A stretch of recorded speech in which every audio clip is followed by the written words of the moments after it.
I'm Greg Hunter, and this is the weekly news wrap-up for Friday, July 15th, 2011. Nero fiddled as Rome burns. That's what comes to mind when I think about the debt ceiling talks going on in Washington. Boy, have they gotten nasty. The president got up and stormed out of a meeting yesterday and threatened to veto any plan that's a smaller plan. The president wants $2.5 trillion in increases to the debt ceiling, and that takes us through the election of 2012 and right into 2013. On the other side of the aisle, John Boehner said that dealing with the White House is like dealing with Jell-O. This is unbelievable. They're playing political football with this issue. The Republicans don't want to raise taxes. The Democrats don't want to cut spending. That's the way it is, and there doesn't look to be a compromise. I'll tell you one thing. Ben Bernanke testified in front of Congress, in front of the House of Representatives and the Senate, and yesterday he said, listen, if they don't reach a debt deal, that bad things are going to happen. He used words like chaos and calamity.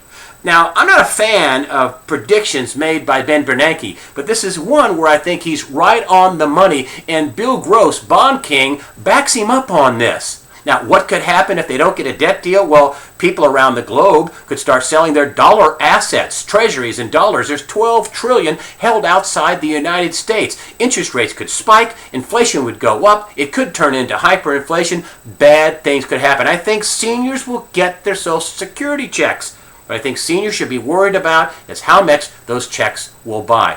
On the other side of the pond, in Europe, another giant debt crisis. Now, we were told that Ireland was taken care of. Not true. Their bonds were downgraded to junk. That Portugal's not that big of a problem. Yes, it's a big problem. Their bonds also downgraded. That Greece was taken care of. That's not true either. Greece not taken care of. Still big problems with Spain. And now, Italy, the seventh largest economy in the world, the fourth biggest economy in Europe, is struggling with a debt crisis. This is a big problem. And mind you, it's going on right alongside the debt crisis here in the United States with the debt ceiling talks. This is unprecedented in history. This is outrageous. And yes, if Italy or some of these other pigs, Portugal, Ireland, Italy, Greece, Spain, if some of these other countries go down, there could be a daisy chain of defaults and big problems here in the United States. The United States is exposed in a couple of different ways that I could think of.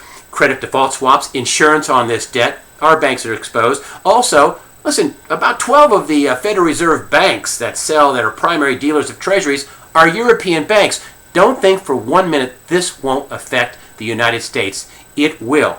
These are two giant problems going on simultaneously, and we're going to have them for a while. Even the debt ceiling raise here in the United States, $2.5 trillion, $2,500 billion. That only takes us to January 2013, and then more negotiations raising the debt. One thing's for sure, all the euros printed, all the dollars printed will increase inflation. That's the one thing for sure. Could it turn into a calamity? I hope not, but it could. Which brings me to gold. Gold is hitting all-time highs in dollars, in euros, and many other countries. Why? It's a flight to safety. J.P. Morgan said it best at the turn of the century. Gold is money and nothing else. Okay, I know Ben Bernanke said gold is not money, but that's ridiculous. I mean, gold has a 5,000-year record of being money. And if you look on a silver or gold eagle, on a gold eagle it's stamped $50. I know, it's a ridiculous amount on a 1-ounce gold eagle because they're selling for over $1,600 for a single coin. A silver eagle, $1 printed on the coin. $1. That's money. Even though it's selling for $40-something, a few bucks over spot price on the market. Listen, I don't care what you call gold, and I don't care what you call silver. It's one of the few ways you can divorce yourself from people printing money to pay off their buddies in the banking industry and pay off sour debt that should have been defaulted on a long time ago. Speaking of the Fed, Federal Reserve Chairman Ben Bernanke testified in front of Congress this week, in front of the House, in front of the Senate. Listen, on Wednesday, he was pretty open to the fact that we could have another round of quantitative easing, QE3, that he was ready to go if the economy, gets bad. Well, the next day, yesterday, Ben Bernanke says that the Fed is projecting that the economy is going to get better. Now, there's one of those calls that I don't agree with. That the economy is going to get better, and therefore at this time they have no plans on QE3. My sources say there will be QE3. No question about it. and it's either going to be overt or covert, but it'll happen in the third quarter of this year because the economy will be getting that bad. And I think it will be overt. In other words, the Fed will want people to know they're doing something or it's doing something about the bad economy. No question about it. You're going to see another round of quantitative easing. And here's one of my reasons why. Let's just talk about unemployment that came out this week. For the 14th straight week, more than 400,000 people signed up for unemployment. The unemployment rate just shot up to 9.2%, the official rate. If you did unemployment the way it was done, calculated before 1994 by the Bureau of Labor Statistics, according to John Williams at shadowstats.com, the true unemployment rate would be 22.7%. That's the highest number since the financial crisis started in 2008. 22.7% is the true unemployed, underemployed number. No question about it. Also, RealtyTrack out this week with a big story, and that was that foreclosure rates are going down. Yeah, and here's the real story.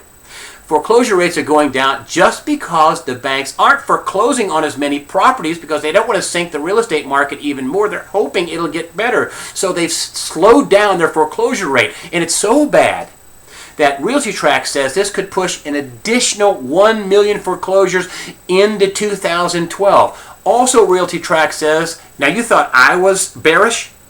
RealtyTrack came out and said that the housing market may not come back until 2016. And I thought saying 2013 or 14 was bearish. That's what RealtyTrack says.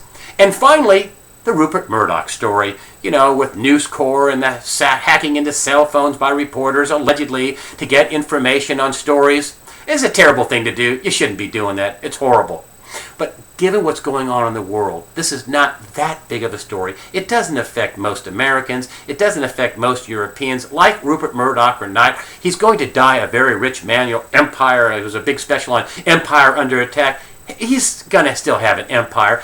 This is a big deal to people at MSNBC who compete against Fox and NBC, who compete against Fox News over there at News Corp. This is a big deal to CNBC because they compete against Fox Business over at News Corp. It's not that big of a story to most Americans. And as I said before, Rupert Murdoch is going to die a very rich man. And it won't make a hill of beans to Americans and Europeans, especially considering how many euros and how many dollars they're going to be printing to try to control this debt crisis. That's the way I see it. I'm Greg Hunter. Thank you for supporting USAWatchdog.com.